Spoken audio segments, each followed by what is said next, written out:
Hey there, humans of healthcare. I'm passionate, so bear with me if my voice inflection or tone gets a little bit weird. It's because I feel like this could have happened a long time ago, but I am happy. I'm very happy that it happened.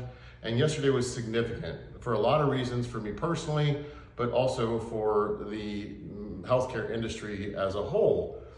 The FTC, the Federal Trade Commission, as I've got circled at the top, addressed a rule for non-competes. And they said non-competes will no longer be enforceable at the federal level. That's huge. That's huge. And I wanted to tell you why, and especially as it relates to what I know best, which is the medical equipment maintenance and repair industry.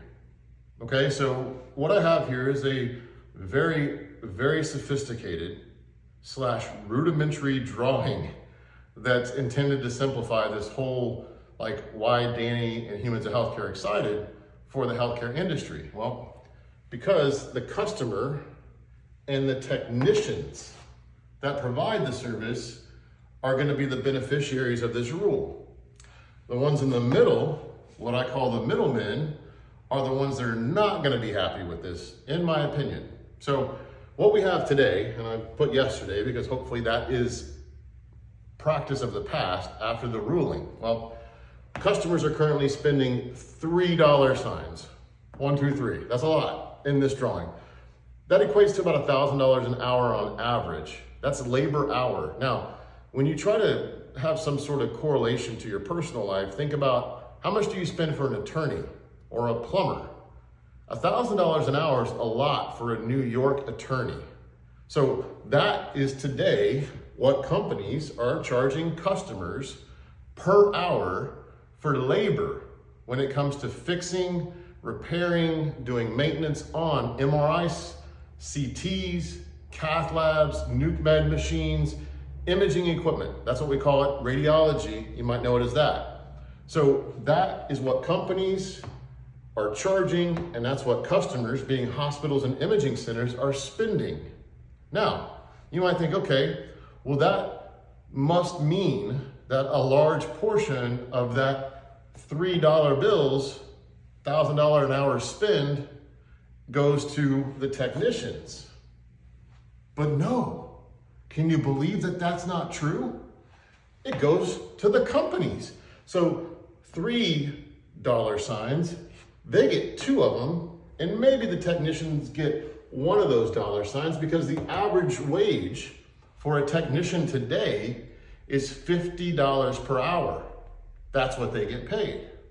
So obviously the money is going here. They're spending it, they're taking it, and they're fighting for higher wages, and they don't get them, which is crazy, right? Because these technicians are a small group. There's a small pool, so there's a high demand, but yet for some reason they aren't getting more than $50 an hour when the customers are spending $1,000. Now, tomorrow, this is the fun part. This is what we hope for, right? This is why I'm excited. Tomorrow, the spend by the customers can go down to $2 signs. Yay, from 3 to 2, right? So maybe we go to pre-COVID levels, which are around $400 to $500 an hour. These are the companies in the middle that were charging this pre-COVID, all right? So if they paid $400, wouldn't it be nice if the wages for the technicians went up to $300 per hour? That, to me, is the exciting part about what happens when you take away non-compete clauses.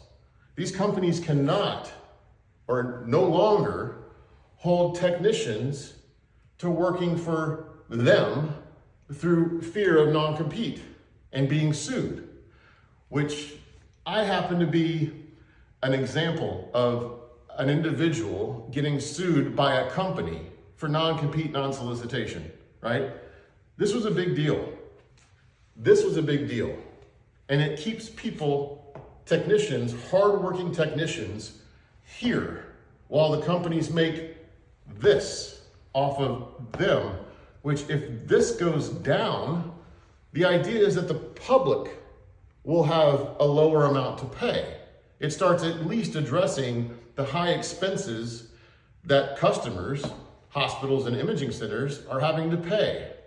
It's not going to answer all the questions. We hope that the customers will pass savings along, but right now we have to stabilize the hospitals.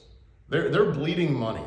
And I have to admit, I believe that there's better ways to spend, but I also think things like this will make it easier for hospitals to do what's right. So anyway, beautiful, beautiful drawing. Let's just get these middlemen out of the way. No need for, right? And then spend less, get more. Thank you, FTC. We really appreciate it. Keep going.